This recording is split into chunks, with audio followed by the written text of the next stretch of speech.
சனிக்கிழமை இடைவிடா சகாய அன்னைக்கு நாம் நினைவு கூறும் இறைவனுடைய ஆழமான உண்மையான இயல்பு தன்னுடைய மக்களை அவர் இறையராது பாதுகாத்து வருகிறார். கடவுளுடைய இயல்பு படைப்பதும் பாதுகாப்பதும் தான். அழிப்பது என்பது ஆண்டவருடைய இயல்பு இல்லை என்று பார்க்கிறோம். யோவான் செய்தி 10:10 நாம் வாசிக்கிறோம், நான் வாழ்வளிக்க வந்தேன், அதை நிறைவாக அளிக்க விரும்புகிறேன் என்கிறார். மனிதன் சாவதை அல்ல, அவன் மனமாறி மீட்பு பெறுவதையே நான் விரும்புகிறேன் என்று ஆண்டவர் வாக்களிக்கிறார். இப்படி கடவுள் நம்மை படைக்கிறவராகவும் பாதுகாக்கிறவராகவும் நம் மீது மெய்யான அன்பு கொண்டிருக்கிறவராகவும் இருக்கிறார் என்பதை அன்னை மரியாள் தன்னுடைய பரிந்துரை பலன்களினால் பாதுகாப்பினால் இயேசுவின் சீடர்களாகிய நம் அனைவரையும் இயேசுவோடு இணைப்பதும் இறை வல்லமையில் நிறைப்பதுமாக இருப்பதனால் திருச்சபையின் தொடக்கத்திலிருந்து அன்னை மரியாளை இடைவிடாமல் நமக்கு சகாயம் செய்கின்ற தாய், இடைவிடா சகாய அன்னை என்று மக்கள் நம்பி அந்த அன்னையினுடைய பரிந்துரையை வேண்டி வந்தார்கள் என்று பார்க்கிறோம். இன்று சனிக்கிழமை இடைவிடா சகாய அன்னையை நினைவு கூறுகிற நாம் ஒவ்வொருவருமே அன்னையின் அன்பிற்கு அடிபணிந்தவர்கள், தாயன்பை நாம் சுவைத்தவர்கள், தாயன்பில் திளைத்தவர்கள். தாயை விட நம்மை வேறு யாரும் இவ்வுலகில் அதிகமாக அன்பு செய்ய முடியாது என்பதை ஊர்ஜிதமாக உணர்ந்தவர்கள். தாயை விட நம்மை அதிகமாக அன்பு செய்யக்கூடிய ஒரு ஜீவனையும் கடவுள் படைக்கவில்லை என்பதையும் நாம் கண்டவர்கள். தாயை இழந்து நிற்கிறவர்களுக்கு தான் தாயினுடைய மேன்மை, தாயன்பினுடைய ஆழமெல்லாம் நமக்கு புரியும். ஆகவே தாயின் அன்பை நன்றாக உணர்ந்து இருக்கிற நாம் தேவனுடைய தாய் கல்வாரியிலே உங்களுடைய என்னுடைய தாயாக மாறிய அன்னை மரியாள் ஆண்டவர் இயேசுவை அன்பு செய்வதிலும் அவருடைய பணியை எடுத்துச் செல்வதிலும் அவர் எப்பொழுதும் தயக்கம் காட்ட மாட்டார்கள். தன் ஒரே மகனை கல்வாரியில் இறந்த பின்பு கூட மனுக்குலத்தை மீட்பதற்காக ஆண்டவர் அனுப்ப போகிற பரிசுத்த ஆவியானவரை ஆண்டவர் இயேசுவின் சீடர்கள் பெற வேண்டும் என்று பயந்து ஒளிந்து ஓடி ஒதுங்கி நின்ற அந்த சீடர்களை ஒன்று கூட்டி கல்வாரியில் இருந்து விசுவாச தாயாக போய் சீடர்களை ஒன்று கூட்டி மேல் அறையிலே அவர் பரிசுத்த ஆவியின் வருகைக்காக, ஆண்டவருடைய திட்டத்திற்காக, இறையாட்சியின் தொடர்ச்சிக்காக தன்னை கையளித்தவர்கள். நமக்காகவும் அன்னை அவர்கள் அப்போஸ்தலர்களோடு பரிந்து பேசி பரிசுத்த ஆவியை பெற்றது போல பரிந்து பேசுகிற அன்னையாக இருக்கிறார்கள். நம்முடைய குடும்பங்களிலே, நம்முடைய வாழ்க்கையிலே, நம்முடைய வீடுகளிலே, நம் பிள்ளைகளிலே, நம்முடைய உறவுகளிலே இன்று ஆயிரம் பிரச்சனைகள் இருக்கிறது. பல்வேறு விதமான தடைகள் இருக்கிறது, பல்வேறு விதமான முட்டுக்கட்டைகள் இருக்கிறது, பல்வேறு விதமான பாவச்சார்பு உணர்வுகள் நம்மை அதிகமாக தொந்தரவு செய்வதை பார்க்கிறோம். இந்த பாவம் நம்மை அழிக்கும், பாவத்தின் சம்பளம் சாவு என்று பார்க்கிறோம். ஆகவே இந்த பாவம் கடவுளிடமிருந்து நம்மை பிரிக்கிறது, கடவுளை விட்டு நம்மை விலகி செல்ல வைக்கிறது. இதுதான் உடலில் இருந்து தலையை வெட்டுவது போல பாவம் நம்மை கொள்ளக்கூடியது என்பதை அன்னை அவர் உணர்த்தி, அந்த அன்னை நம்மை எல்லாம் ஆண்டவர் இயேசுவுக்குள் இணைந்து அவரோடு சேர்ந்து அவர் தருகின்ற அருளிலே நிலைத்து அருளின் மக்களாக வாழ, எந்த சூழ்நிலையிலும் பாவத்தில் விழுவதை விட சாவதை மேல் என்று உணரக்கூடியவராக வாழ என்றும் கன்னியான அந்த அன்னை மரியாள் அவ்வளவு உபவியாக பரிசுத்தமானவளாக இருந்து நமக்கு சாட்சியம் பகர்கிறார்கள். இடைவிடா சகாயனை நமக்காக பரிந்து பேசுகிறார்கள். நம்முடைய பிரச்சனைகளை எல்லாம் அந்த அன்னையிடம் நாம் சொல்லலாம். அந்த அன்னை இயேசுவிடம் சென்று, மகனே, அவர்களுக்கு சுகம் இல்லை, அவர்கள் குடும்பத்திலே பொருளாதார பிரச்சனை, அவர்கள் குடும்பத்திலே உறவு பிரச்சனை என்று காணாவூரிலே அவர்களுக்கு ரசம் தீர்ந்து விட்டது என்பது போல நம் பிரச்சனைகளையும் இயேசுவிடம் எடுத்து சொல்லி இயேசு ஆண்டவருடைய வல்லமையை நமக்காக பரிந்து பேசுவார்கள். ஆண்டவர் இயேசுவும் காணாவூரில் மறுக்காதவர் இன்று வரை தன் தாயினுடைய பரிந்துரையை, நம்முடைய புனிதர் கனவின் புனிதர் சூசையப்பனுடைய பரிந்துரையை மறுக்காமல் கொடுப்பது போல அதை நிறைவேற்றி நம்மை ஆசீர்வதிப்பார் என்ற நம்பிக்கையில் நாம் முழுக்கமாக இந்த திருப்பணியில் வேண்டுவோம். இடைவிடா சகாயனை நம்மை நிறைவாக, நம் குடும்பங்களை நிறைவாக இந்த உலகத்தை கொரோனாவிலிருந்து பாதுகாத்து ஆசீர்வதிக்க முழுக்கமாக மன்றாடுவோம். எல்லாம் வல்ல இறைவனிடமும்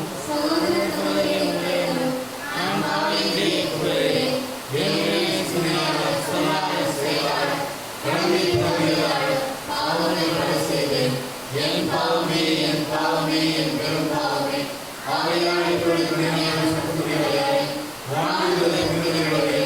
சகோதர சகோதரிகளே, நம் தேவனாகிய ஆண்டவரிடம் எனக்காக வேண்டிக் கொள்ள மன்றாடுகிறேன். எல்லாம் வல்ல இறைவன் நம் மீது இரக்கம் வைத்து நம் பாவங்களை எல்லாம் மன்னித்து நம்மை முடிவில்லாத வாழ்வுக்கு அழைத்து செல்வாராக. ஆண்டவரை இரக்கமாயிரும், கிறிஸ்துவை இரக்கமாயிரும், ஆண்டவரை இரக்கமாயிரும். ஜெபிப்போமாக. ஆண்டவரே இறைவா, உம்மடியார்களாகிய நாங்கள் என்றும் மனம் உடல் நலம் பெற்று மகிழச் செய்தருளும்.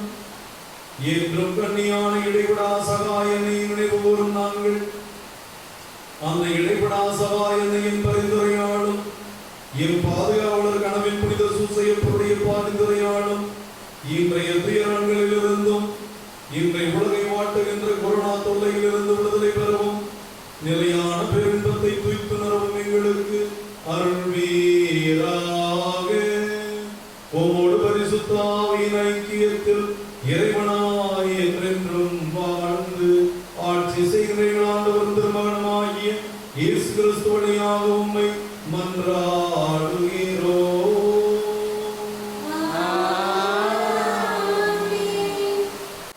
முதல் வாசகம். தூய்மையற்ற உடல்கள் கொண்ட மக்கள் நடுவில் வாழ்ந்தவர் நான். படைகளின் ஆண்டவராகிய அரசரை என் கண்கள் கண்டனவே. இறைவாக்கினர் எஸ்ஐயா நூலிலிருந்து வாசகம். அதிகாரம் 6. இறைவனின் உயிருள்ள வார்த்தைகள் 1 முதல் 8 இறுதியாக. உசியா அரசர்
கொண்டுள்ளார். ஆண்டவர் வல்லமையை கச்சையாக கொண்டுள்ளார். பல்லவி. ஆண்டவர் ஆட்சி செய்கின்றார், மாட்சியை ஆடையாய் அணிந்துள்ளார். பூவுலகை அவர் நிலைப்படுத்தினார், அது அசைவுறாது. உமது அரியணை தொடக்கத்திலிருந்தே நிலை பெற்றுள்ளது, நீ தொன்று தொட்டே நிலைத்துள்ளீர். பல்லவி. ஆண்டவர் ஆட்சி செய்கின்றார், மாட்சியை ஆடையாய் அணிந்துள்ளார். உம்முடைய ஒழுங்குமுறைகள் மிகவும் உறுதியானவை. ஆண்டவரே, என்றென்றும் தூய்மையே உமது இல்லத்தை அழகு செய்யும். பல்லவி. ஆண்டவர் ஆட்சி செய்கின்றார், மாட்சியை ஆடையாய் அணிந்துள்ளார்.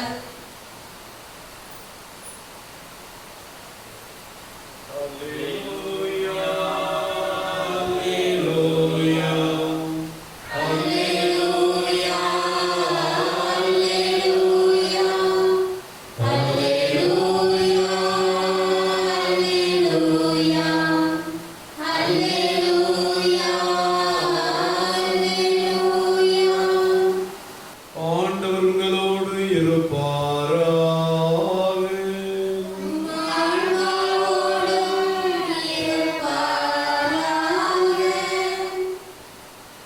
புனித மத்தேயு எழுதிய தூய நற்செய்தியிலிருந்து வாசகம்.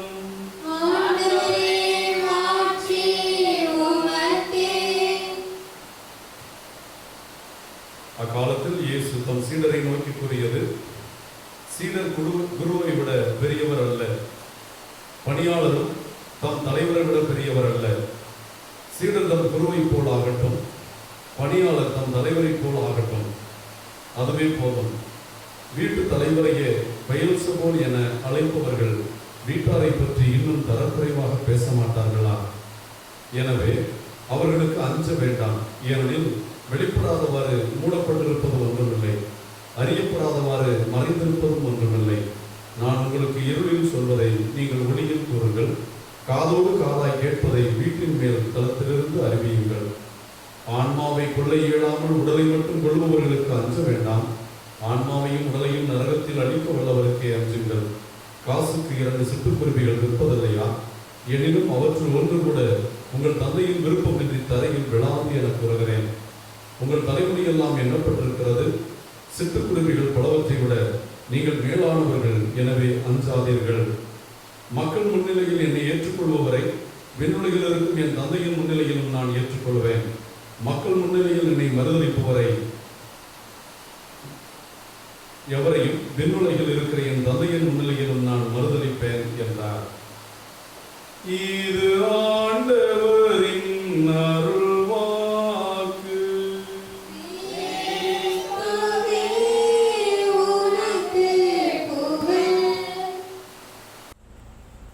இயேசு கிறிஸ்துவில் எனக்கு மிகவும் பிரியமான சகோதர சகோதரிகளே, இன்றைய நற்செய்தி பகுதியை நாம் திருப்பலியிலே வாசிக்க கேட்டோம். மத்தேயு நற்செய்தி 10வது அதிகாரம் 23 34 வரை உள்ள வசனங்கள். இந்த வசனங்களிலே ஒரு நற்செய்தி பணியாளனுக்கு என்ன சவால் இருக்கிறது, எப்படிப்பட்ட துன்பங்கள் வரும் என்று சொன்னாலும், கடந்த 3 நாட்களாக 10வது அதிகாரம் முழுவதுமே ஆண்டவர் நற்செய்தி அறிவிக்க அனுப்புவதும் எப்படிப்பட்ட சவால்களை அவர்கள் சந்திப்பார்கள் என்பதை சொல்வதுமாக இருந்தது. இன்றைக்கு ஆண்டவர் நற்செய்தியிலே அச்சம் இல்லாமல் இருக்க வேண்டும். அஞ்சாமை கிறிஸ்தவர்களுடைய உடைமை. எதை குறித்தும் நாம் அஞ்ச தேவையில்லை. தவறு செய்கிறவர்கள் மட்டும்தான் அச்சப்பட வேண்டும். ஆண்டவருக்கு நற்செய்தி பணியாற்றுகிறவர்கள் அச்சப்பட தேவையில்லை என்று சொல்லுகிறார்.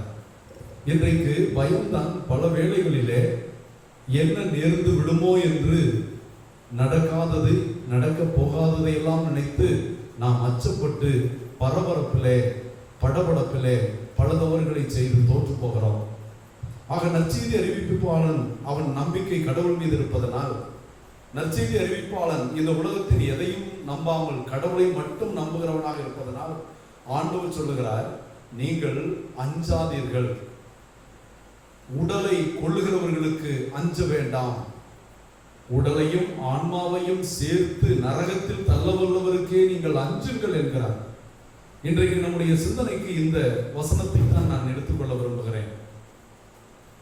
உடலை கொள்ளுவது என்பது வயதாகி நாம் சாகலாம், நோய்வாய்ப்பட்டு நாம் சாகலாம். கொரோனாவிலே லட்சக்கணக்கான பேர் இறந்து போயிருக்கிறார்கள், அல்லது விபத்திலே சாகலாம். இப்படி சாவு என்பது நமக்கு எப்படியும் வரலாம். நாம் சாகலாம் அல்லது கொல்லப்படலாம். இது உடலை சார்ந்ததுதான். அதை அழிவே இல்லை என்று ஆண்டவர் சொல்கிறார். உண்மையான அழிவு என்பது நம் ஆன்மாவுக்கு ஏற்படும் அழிவு. காரணம், இந்த உடலானது மண்ணிலிருந்து தோற்றுவிக்கப்பட்டது, மண்ணுக்கு செல்ல வேண்டியது. இந்த உடல் அழிவுக்காக அழிவை நாம் சாவை அழிவு என்று நினைத்தால் அது எப்பொழுது வேண்டுமானாலும் நமக்கு வரலாம். ஆனால் உண்மையாக நாம் உழைக்க வேண்டியது நம் ஆன்மா இறந்து போகாமல், அழிந்து போகாமல் பார்க்க வேண்டும். இந்த உடலை கொல்லுகிறவர்கள் கில்லிங் என்ற வார்த்தையும், அதே நேரத்தில் உடலையும் ஆன்மாவையும் சேர்த்து நரகத்தில் தள்ள வல்லவர் என்றும், இன்னும் மற்ற நற்செய்திகளிலே அழிக்க வல்லவர் என்றும் சொல்லப்பட்டிருக்கிறது. கொல்லுவதற்கும் அழிப்பதற்கும் வித்தியாசம் இருக்கிறது. கொல்லுவது என்பது நாம் இருக்கிறோம், நம்மை இல்லாமல் செய்வது. அழிவு என்பது நம்மை முழுமையாக நரகத்திற்கு நாம் உள்ளாக்கிக் கொள்வது. ஆகவே இந்த வசனத்தை இன்னும் சற்று ஆழமாக நான் உங்களுக்கு எடுத்து செல்ல விரும்புகிறேன். ஆக ஆண்டவர் என்ன சொல்லுகிறார்? நற்செய்தி அறிவிப்பு என்பதுடன் நாம் பைபிள் எடுத்துக்கொண்டு போய் எல்லாருக்கும் நற்செய்தி அறிவித்து எல்லாரையும் இயேசுவை நம்ப செய்வதுதான் நற்செய்தி அறிவிப்பு என்கிறோம். ஆனால் ஆண்டவர் சொல்ல வருவது அல்ல. ஒவ்வொருவனும் நற்செய்தி அறிவிப்பாளனாக தன் வாழ்க்கையை எப்படி மாற்றிக்கொள்ள வேண்டும். ஒருவனுக்கு உண்மையிலேயே நற்செய்தி அறிவிப்பு என்பது எதற்காக? மனமாறி நற்செய்தி நம்புங்கள், உங்களுக்கு வாழ்வு உண்டு. இயேசு மீது விசுவாசம் கொண்டால் அவன் சாகவே சாகான்.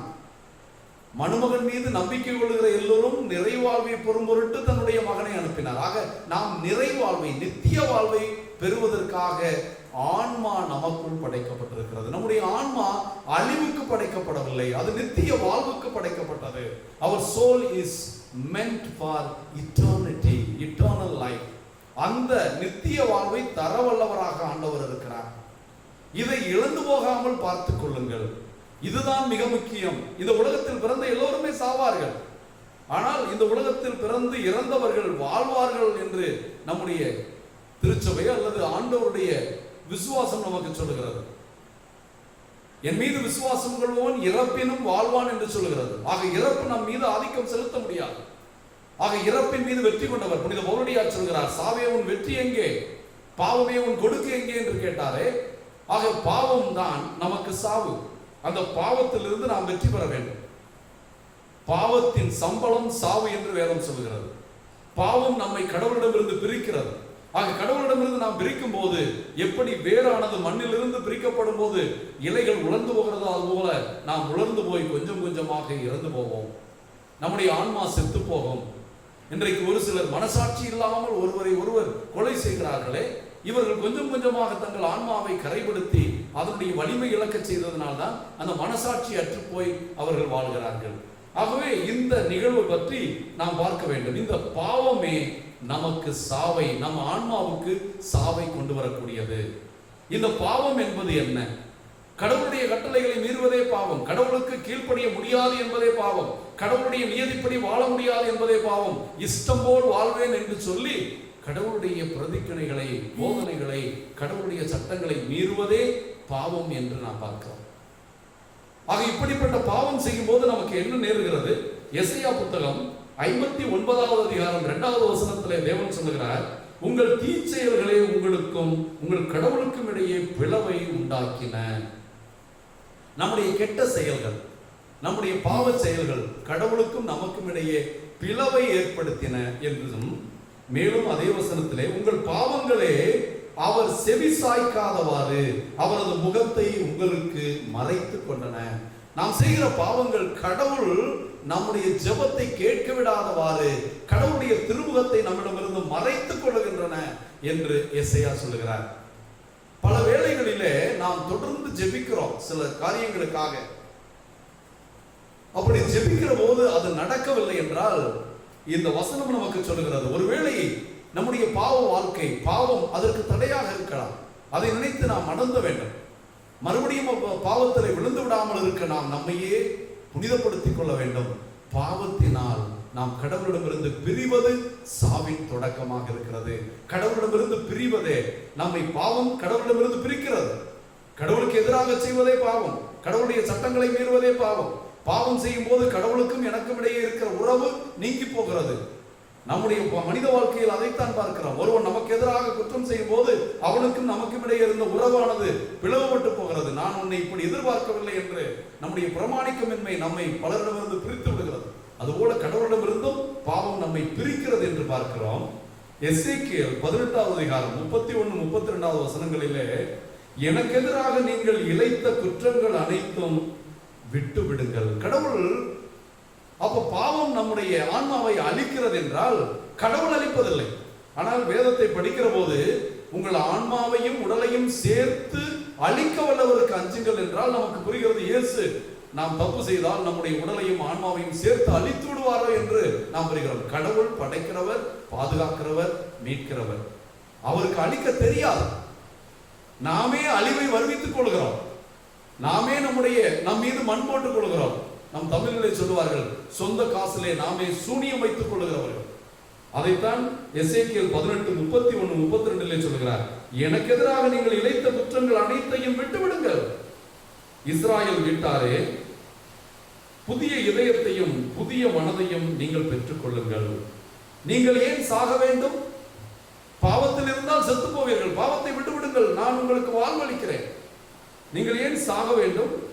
எவருடைய சாவிலும் நான் இன்பம் காண்பதில்லை என்கிறார் சேனைகளின் ஆண்டவர். யாருடைய சாவை குறித்தும் அதைத்தான் ஆண்டவர் இயேசு சொன்னார். பாவி மனமாற வேண்டும் என்பதே என்னுடைய விருப்பம், பாவி சாக வேண்டும் என்பது என்னுடைய விருப்பம் அல்ல என்று இயேசுவும் சொன்னார். எனவே மனமாறி வாழ்பவர்கள் என்கிறார். ஆக ஆண்டவர் வந்தது, தேவன் மண்ணிலிருந்து விண்ணிலிருந்து மண்ணுக்கு வந்தது நமக்கு வாழ்வளிக்க, நம்மை பாவத்திலிருந்து வெற்றி பெற செய்ய. அதை கல்வாரியிலே பாவத்திலிருந்து நமக்கு வெற்றியை பெற்றுக் கொடுத்தார். அவர் பெற்றுக் கொடுத்த வெற்றியை, அவர் பெற்றுக் கொடுத்த அருளை வீணாக்கி விட்டு உடல் இச்சையின்படியும் நம்முடைய மனதின்படியும் விருப்பத்தின்படியும் உலக நாட்டத்தின்படியும் உலகத்தின் தேவையின் பின்னாலும் போய் நாம் சாவை நம் மீது கொண்டு வருகிறோம். பாவம் நம் மீது சாவை கொண்டு வருகிறது என்ற செயலை நாம் இங்கே புரிந்து கொள்ள வேண்டும். மத்தேயு நற்செய்தி 16:26 நாம் அருமையாக வசனத்தை படிக்கிறோம். மனிதன் உலகம் முழுவதையும் தனதாக்கி கொண்டாலும் தன் வாழ்வை இழப்பானதில் அவனுக்கு என்ன பயன்? தன் ஆன்மாவை இழப்பானதில் அவனுக்கு என்ன பயன்? அவன் எத்தனை கோடீஸ்வரனாக இருந்தால் என்ன, எத்தனை சொத்து வைத்திருந்தால் என்ன, அவன் சாகிற போது அவன் ஆன்மா நரகத்தில் விழும் என்றால் அவன் இந்த உலகத்தில் வாழ்ந்ததனுடைய பயன் என்ன? அப்படி போகிறவர்களை பற்றித்தானே யூதாசை போன்றவர்களை பார்த்து, நீ பிறவாமல் இருந்திருந்தால் உனக்கு நலமாக இருந்திருக்கும், நீ பிறந்து என்ன பயன் என்று ஆண்டவர் கேட்கிறார். ஆகவே அன்புக்குரியவர்களே, நம் பாவம் தான் நம்மை கடவுளிடமிருந்து பிரிக்க வல்லது. நம்முடைய பாவம் தான் நம்மை நரகத்தில் தள்ள வல்லது. நம்முடைய பாவமே கடவுளிடமிருந்து பிரித்து நம் ஆன்மாவை அழித்து நித்திய சாவுக்கு நம்மை இட்டு செல்கிறது. ஆகவே ஒவ்வொரு கிறிஸ்தவனும் அவனுக்கு செய்ய வேண்டிய நற்செய்தி அறிவிப்பு பணி, அவன் பாவத்தில் விழுந்து விடாமல் பாவத்திற்கு எதிராக போராடி பாவத்தை வென்று சாத்தானை வென்று இயேசுவின் நாமத்தை அறிக்கையிட்டு இயேசு கல்வாரியில் இருந்து நமக்கு பெற்றுக் கொடுத்த அந்த அருளை பயன்படுத்தி அதில் நிலைத்திருந்து வெற்றி பெற வேண்டும் என்றுதான் ஆண்டவர் சொல்கிறார். ஆக இந்த உலகத்திலே நீங்கள் காசுக்காக பணத்திற்காக உங்கள் உடலை கொல்லலாம். நீங்கள் நீதிக்காக உண்மைக்காக பேசினால் உங்களை கொல்லலாம். அதை பற்றி கவலைப்படாதீர்கள். நீங்கள் உண்மைக்காக நீதிக்காக நிலைத்திருக்கும் போது கடவுள் உங்கள் ஆன்மாவை நித்திய வாழ்வுக்கு கொண்டு போய் சேர்ப்பார் என்கிறார். ஆகவே நம்முடைய நற்செய்தி அறிவிப்பு பணி, நம்முடைய ஆன்மா கடவுளின் நித்திய இளைப்பாற்றி அடைய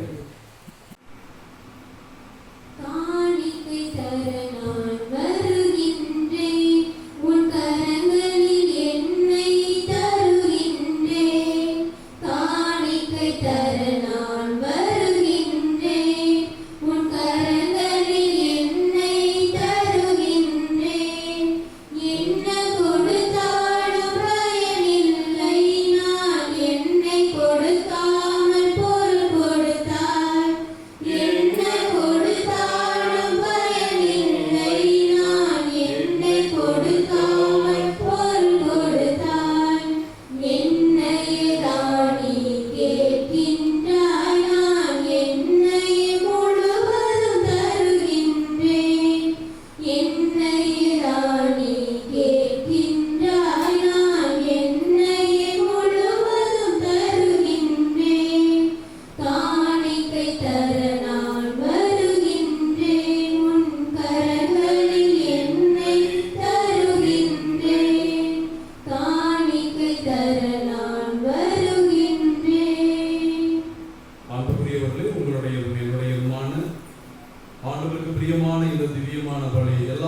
தந்தையாகிய கடவுளுக்கு ஏற்றதாகபடி ஜெபியுங்கள்.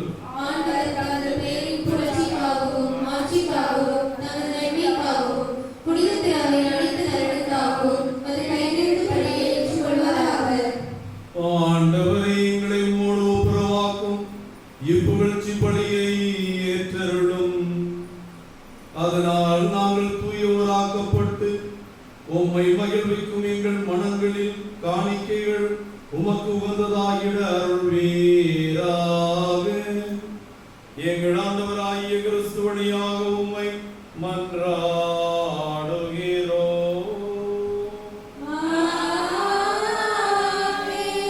ஆண்டவர் உங்களோடு இருப்பாராக.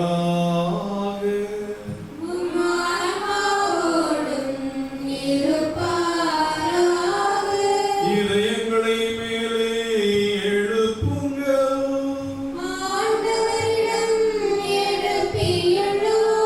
நம் இறைவனாகிய ஆண்டவருக்கு நன்றி கூறுவோம்.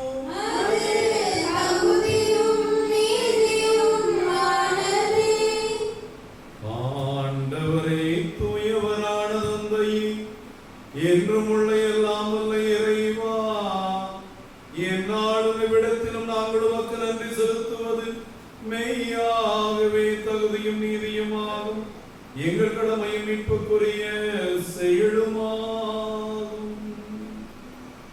நாங்கள் வாழ்வதும் இயங்குவதும் இருப்பதும் உம்மிலேதான். இந்த உடலோடு வாழ்கையில் உமது பரிவிரக்கத்தின் பயன்களை மட்டுமே நாங்கள் நாள்தோறும் அனுபவிப்பதோடன்றி இப்பொழுதே நிலைவாழ்வின் பிணையையும் கொண்டுள்ளோம். ஏனெனில் உம் ஆவியாரின் முதற்கனிகளை பெற்றுள்ள நாங்கள் பாஸ்கா மறை நிகழ்வின் பயன் எங்களுக்கு என்றும் உண்டு என நம்புகின்றோம். அந்த ஆவியார் வழியாகவே நீர் இயேசுவை சாவினின்று உயிர்த்தெழச் செய்தீர். ஆகவே நாங்கள் வானதூதர் அனைவரோடும் சேர்ந்து உம்மை புகழ்ந்து போற்றி அக்களித்து கொண்டாடி ஆர்ப்பரித்து பாடுவதாவது: தூயவர் தூயவர் தூயவர், வான்படைகளின் கடவுளாம் ஆண்டவர். விண்ணகமும் மண்ணகமும் உமது மாட்சியால் நிறைந்துள்ளன. உன்னதங்களிலே ஓசானா, உன்னதங்களிலே ஓசானா. ஆண்டவர் பெயரால் வருகிறவர் ஆசி பெற்றவர். உன்னதங்களிலே ஓசானா, உன்னதங்களிலே ஓசானா.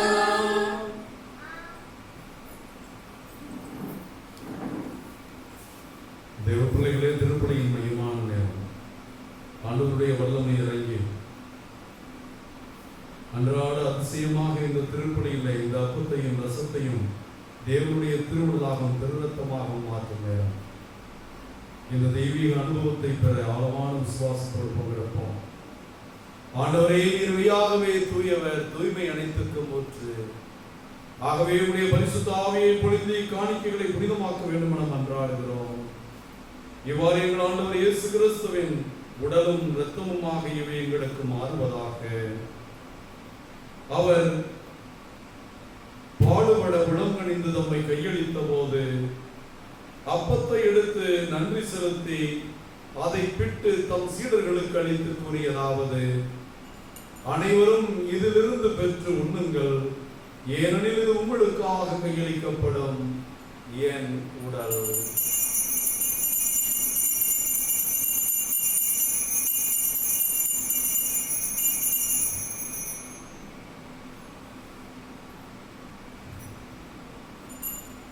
அவ்வண்ணமே இரவு விருந்தை அருந்திய பின் கிண்ணத்தை எடுத்து மீண்டும் உமக்கு நன்றி கூறி தம் சீடர்களுக்கு அளித்தவர் கூறியதாவது: அனைவரும் இதிலிருந்து பெற்று பருகுங்கள், ஏனெனில் இது புதிய நிலையான உடன்படிக்கைக்குரிய என் இரத்தத்தின் கிண்ணம். இது பாவ மன்னிப்புக்கென்று உங்களுக்காகவும் பலருக்காகவும் சிந்தப்படும். இதை நினைவாக செய்யுங்கள்.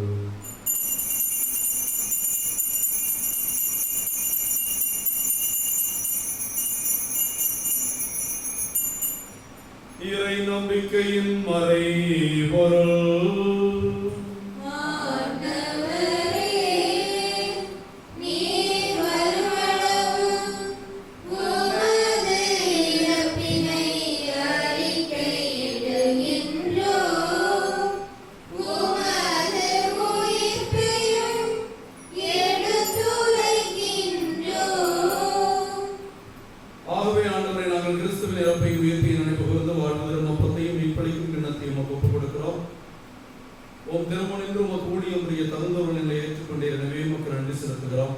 மேலும் கிறிஸ்துவின் உடலின் இரத்தத்தில் மகிழும் எங்களை தூய ஆவியார் ஒன்று சேர்க்க வேண்டும் நம்மை தாழ்மையுடன் மன்றாடுகிறோம். உலகமெல்லாம் பிறந்து கிடக்கிறோம் திருச்சபைக்காக ஜெபிக்கிறோம். எங்கள் பரிசுத்த திருத்தந்தை பாப்பரசர் பிரான்சிஸ், எங்கள் ஆயர் தேவதாஸ் அம்ப்ரோஸ், எல்லா திருநிலையினரையும் ஆண்டவரை இந்த தெய்வீக பள்ளியில் இப்பள்ளியை நான் யாருக்காக ஒப்புக் கொடுக்கிறேனோ இந்த திருப்பலியின் கருத்துக்களையும் நேர் ஏற்று ஆசிர்வதியும். எப்பங்கு மக்களையும் இப்பங்கின் கருத்துக்களையும் கொரோனா நோயாளிகளையும் பாதிக்கப்பட்டிருக்கிற எல்லா மக்களையும் பயத்திலும் அச்சத்திலும் வாடுகிற எல்லாரையும் உம்முடைய பரிவிரக்கத்திலும் பேரன்பிலும் அன்பின் நிறைவை அடைய செய்திருளும். உயிர் திருவோம் என்ற எதிர்நோக்கோடு துயில் கொள்ளும் எல்லா சகோதர சகோதரிகளையும் இந்த கொரோனா தொற்றிலும் மற்ற விதங்களிலும் மரித்து போன எல்லா பிள்ளைகளையும் விண்ணக ராஜ்யத்தில் ஏற்றுக்கொள்ளும். எங்கள் அனைவரும் மீதும் இரக்கமாயிரும். கடவுளின் கண்ணித்தாயான மாட்சிமைக்குரிய பெரும் துன்ப முடிச்சுகளை அவருக்கும் அறியா அவருடைய அன்பு கணவரான எங்கள் பாதுகாவலர் கடவுளின் புனித சூசையப்பர் இயேசுவின் திருத்தூதர்கள் இவ்வுலகிலும் மகவுனோராயிருந்த புனித அனைவருடனும் நாங்கள் நிலைவாழ்வில் பங்கு கொள்ளும் தகுதி பெற்று உம் திருமகன் இயேசு கிறிஸ்து வழியாக உம்மை புகழ்ந்தேற்கும் மறுமரல உம்மை தாழ்மையாய் வேண்டுகிறோம்.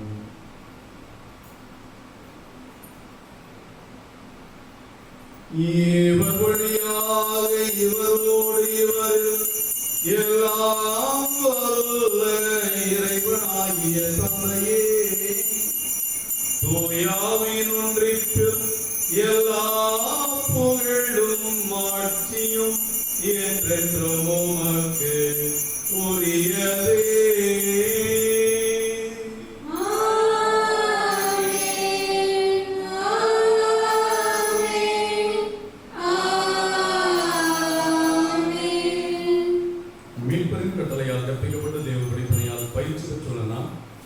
நம் ஆண்டவர் கற்பித்த ஜெபத்தை கொரோனாவிலிருந்து முழு விடுதலைக்கும் நம் குடும்பங்களுக்கு அமைதியும் நம் பங்கின் கருத்துக்கள் நிறைவேறவும் இத்திருத்தலத்தின் வளர்ச்சிக்கு தடையாக இருக்கிற எல்லாம் நீங்கி இதன் மகிமை ஆண்டவரால் வெளிப்படவும் கரங்களை விரித்து உருக்கமாக ஜெபிப்போம்.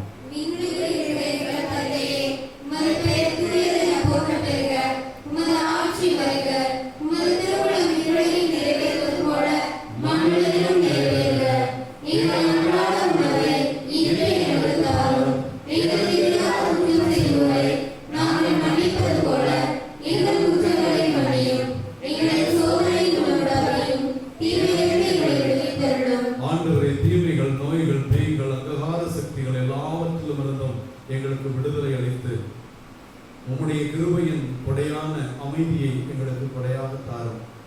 உமது இரக்கத்தினால் பாவத்திலிருந்து நாங்கள் முற்றிலும் விடுதலை பெற்றவர்களாய் இம்மண்டலத்தில் எந்த கவலையும் பயமும் இல்லாமல் நலமாய் இருப்போமாக. நாங்கள் நம்பியிருக்கும் பேருக்கு வாழ்வையும் எங்கள் ஆண்டவர் இயேசுவின் இரண்டாம் வருகையும் மகிழ்ச்சியோடு எதிர்பார்த்திருக்கின்றோம். ஆண்டவராகிய இயேசு கிறிஸ்துவே, அமைதியை உங்களுக்கு விட்டுச் செல்கிறேன், என் அமைதியை உங்களுக்கு தருகிறேன் என்றும் சீடர்களுக்கு வாக்களித்தீரே. எங்கள் குற்றங்கள், குறைகள், பாவங்கள், பலவீனங்களை எல்லாம் பாராமல் இறைவார்த்தையை கேட்டு வாசித்து ஆனால் அதன்படி வாழாமல் இருந்து எங்களுடைய வாழ்வற்ற விசுவாசத்தையும் நினைத்து மனம் வருத்துகிறோம்.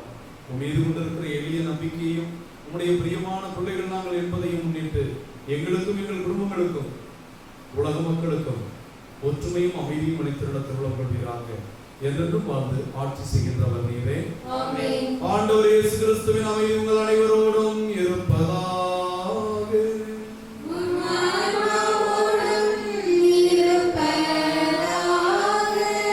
தேவ பிள்ளைகளை நாம் நம் ஆண்டவரிடமிருந்து பெற்றுக்கொண்ட அமைதியை ஒருவருக்கொருவர் மகிழ்ச்சியோடு பகிர்ந்து கொள்வோம்.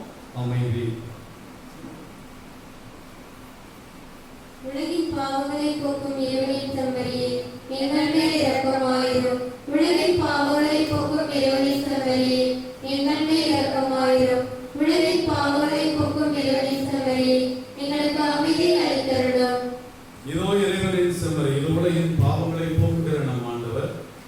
எங்கள் ஆண்டவருடைய கல்வாரி பலியின் வழியாகவே நாம் ரட்சிக்கப்பட்டோம். இவர் வழியாகவே நமக்கு மீட்பு உறுதி செய்யப்பட்டிருக்கிறது. அவர் நமக்காக பெற்று தந்த மீட்பை நாம் சொந்தமாக்கிக் கொள்ள அவர் நமக்கு கொடுத்திருக்கிற தேவ அருளை வீணாக்காமல் இருக்க வேண்டும் என்று நாம் அழைக்கப்படுகிறோம். அருளிலே நிலைத்திருக்க, ஆண்டவருடைய அருளை மேலும் பெற்றுக்கொள்ள நமக்கு காரணமாக இருக்கிற இந்த திவ்ய நற்கருணை விருந்தில் கலந்து கொள்கிற நாம் அனைவரும் பேர் பெற்றோம்.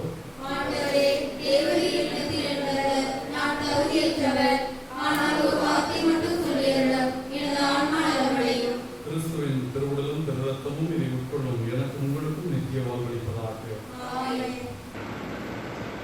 அன்புக்குரிய தேவ பிள்ளைகளே, கனவில் புனித சூசையப்பர் திருத்தலத்தில் நாம் கட்டிக் கொண்டிருக்கிற புதிய ஆலயத்திற்கான ஜெபத்தை அனைவரும் சேர்ந்து ஜெபிப்போம். கனவில் புனித சூசையப்பர் புதிய ஆலயத்திற்கான ஜெபம். வானக தந்தையே, அறிவனம் கனவில் புனித சூசையப்பர் பங்கின் மீதும் அருட்தலத்தின் இறைமக்கள் மீதும் பொழிந்து வரும் உமது கிருபைக்காகவும் ஆசீர்வாதத்திற்காகவும் நன்றி கூறுகின்றோம். இவ்வருத்தலத்தில் மக்கள் கட்ட விரும்பும் புதிய ஆலயத்திற்கான வேண்டுதலுடனும் அது குறித்த அச்சம் பயத்துடன் திருமுன் இருக்கின்றோம். நீர் எங்களோடும் என் பங்கு மக்கள் அருட்தல பக்தருடனும் இந்நாள் வரை உடனிருந்து வந்துள்ளதும் இனியும் உடனிருப்பீர் என்ற உறுதியான இறை நம்பிக்கையும் எங்களை கலக்கமின்றி நம்பிக்கையுடன் புதிய ஆலய பணியில் ஈடுபட தூண்டுகிறது. நீர் எங்களுடன் இருந்து எங்களை வழி நடத்தி என் பங்கிற்கு கட்டித்தரப் போகும் அழகானதொரு ஆலயத்திற்காக உம்மை போற்றி புகழ்கின்றோம். உம்மை பிரித்து எங்களால் எதுவும் செய்ய இயலாது. உம்மால் எல்லாம் கூடும் என்று விசுவசிக்கின்றோம். வானக தந்தையே, வானமே கொள்ள முடியாத இறைவா, அறிவனம் கனவில் புனித சூசையப்பர் அருட்தலத்தில் என் மத்தியில் குடிகொள்ள வந்தருளும். நீர் என் மத்தியில் உருவாக்க போகும் புதிய ஆலய பணியின் மீது மது திருக்கரம் இருப்பதாக. நல் மனதோரை பலப்படுத்தி ஆலய பணிக்கு உதவும் தாராள உள்ளத்தோரை மேம்படுத்தும். நீரே இந்த ஆலயத்தை கட்டி எழுப்பியருளும். ஆண்டவருக்கும் அவரது வளர்ப்பு தந்தை கனவில் புனித சூசையப்பருக்கும் வீடு கட்டும் இம்மக்களின் வீடுகளை கட்டி எழுப்பும். ஏழை மக்கள் நாங்கள் இயேசுவே, ஏழை மக்கள் நாங்கள் கட்டும் இறை இல்லம் கனவில் புனித சூசையப்பர் மது வளர்ப்பு தந்தை வழியாக நீர் இந்திய நாட்டையும் தமிழகத்தையும் இவ்வருத்தல பங்கு மக்கள் மற்றும் பக்தர்களையும் ஆசீர்வதிக்கும் இல்லமாக்கும். இந்த புதிய ஆலயப்பணி தேவன் எனக்கும் என் குடும்பத்திற்கும் வழங்கும் இறைவனின் கொடையென உணர்ந்து தாராள உள்ளத்துடன் உதவ எங்களை தூண்டியுள்ளோம். புதிய ஆலயத்திற்கு எனது காணிக்கை என் குடும்பத்தின் காணிக்கை என்று மது வளர்ப்பு தந்தை கனவில் புனித சூசையப்பர் ஆலய பணிக்கு உதவவும் உடல் உழைப்பை வழங்கவும் அனைவரும் முன்வர அழைத்தாரும். என்றும் எங்கள் ஆண்டவரும் மது திருமகனுமான இயேசு கிறிஸ்து வழியாக மன்றாடுகிறோம். இயேசுவுக்கே புகழ், இயேசுவுக்கே நன்றி. மரியே வாழ்க. அறிவனம் கனவில் புனித சூசையப்பரை எங்களுக்காக வேண்டிக் கொள்ளும். அன்புரிய கனவில் புனித சூசையப்பருடைய பக்தர்களே, இந்த நேரத்தில் நாம் இதயத்தை இறைவன்பால் எழுப்புவோம். நாம் ஒவ்வொரு நாளும் இந்த ஜெபத்தை ஜெபிக்கிறோம். இறைவன் நமக்கு உதவி செய்ய வேண்டும். இறை உதவி இல்லாமல் நம்மால் இந்த காரியத்தை செய்து முடிக்க முடியாது என்று நம்புகிறோம். இறைவன் மீது உள்ள நம்பிக்கையிலும் இந்த திருத்தலத்தின் பக்தர்கள் ஒவ்வொருவர் மீதும் இந்த திருத்தலத்திற்கு வந்து சென்றிருக்கிற இந்த திருப்பலியை காண்கிற ஒவ்வொரு குடும்பத்தையும் நான் ஆண்டவருடைய பாதத்தில் வைத்து ஜெபிக்கிறேன். நீங்கள் தாங்கவில்லை என்றால் ஆண்டவருடைய பணியை யார் தாங்குவார்கள்? நாம் அனைவரும் சேர்ந்து கட்டவில்லை என்றால் ஆண்டவர் இவ்வாலயத்தை எப்படி கட்டுவார்? ஆகவே நம் இல்லங்களை நாம் கட்ட விரும்பினால், நம் பிள்ளைகளுடைய படிப்பை நாம் கட்டியெழுப்ப விரும்பினால், நம் பிள்ளைகளுடைய எதிர்காலத்தை நாம் உருவாக்க விரும்பினால், ஆண்டவருக்கு நம்மால் நம் ஜெபத்தை, நம் விசுவாசத்தை, நம்முடைய வல்லமையான நம்பிக்கையை வெளிப்படுத்தி நம்மால் என்றதை இந்த புதிய ஆலயத்திற்கு செய்ய ஆண்டவர் நம் இதயத்திலே தூண்ட வேண்டும். நமக்கு வேண்டிய அருளையும் பொருளையும் கொடுத்து ஆசீர்வதிக்க வேண்டும் என்று நான் ஜெபிக்கிறேன். உங்களால் இயன்ற உதவியை நீங்கள் உதவ வேண்டும். இந்த நேரம் மிக மிக முக்கியமான நேரம். உங்களுடைய கடினத்திலும் என்னுடைய கடினத்திலும் கடந்த 4 மாதங்களாக வீடடங்கி கிடக்கிறனா ஆண்டவருடைய ஆலயத்தை கட்டுவோம். அவர் பன்மடங்காக நம்மை எல்லாம் கட்டி எழுப்புவார் என்ற நம்பிக்கையோடு நாம் அனைவரும் இப்பொழுது நம்முடைய நன்றி ஜெபத்தை ஆண்டவரை நோக்கி எழுப்புவோம். நன்றி கூறி மன்றாடுவோமாக. ஆண்டவரே, மாண்புக்குரிய கொடைகளால் நிறைவு பெற்ற நாங்கள் உம்மை தாழ்வணிந்து வேண்டுகின்றோம். ஜெபக்கூட தலைவர் யாயிரின் விண்ணப்பத்தை கேட்டு அவரது மகளை இறந்த நிலையில் உயிர்ப்பித்த நீர், பெரும்பாடுபட்ட பெண்ணை அவள் விசுவாசத்தை முன்னிட்டு புனிதப்படுத்தி ஆசீர்வதித்து நலமளித்த நீர், எங்களுடைய உருக்கமான ஜெபத்தையும் இத்திருத்தலத்தில் எழுப்பப்படுகின்ற ஜெபங்களையும் மக்களின் இடையறாத வேண்டுதலையும் நீர் நிறைவேற்றுவீர் என்ற நம்பிக்கையில் உம்மை புகழுகின்றோம். எங்கள் ஆண்டவராகிய கிறிஸ்து வழியாக உம்மை மன்றாடுகிறோம்.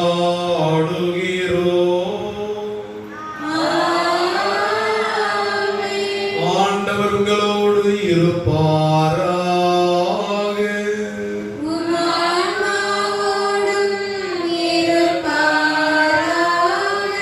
எல்லாம் வல்ல இறைவன் பிதா, சுதன், பரிசுத்த ஆவி உங்களையும் உங்கள் குடும்பங்களையும் உங்கள் குழந்தைகளையும் கனவின் புனித சூசையப்பருடைய பக்தர்கள் ஒவ்வொருவரையும் நிறைவாக ஆசீர்வதிப்பாராக.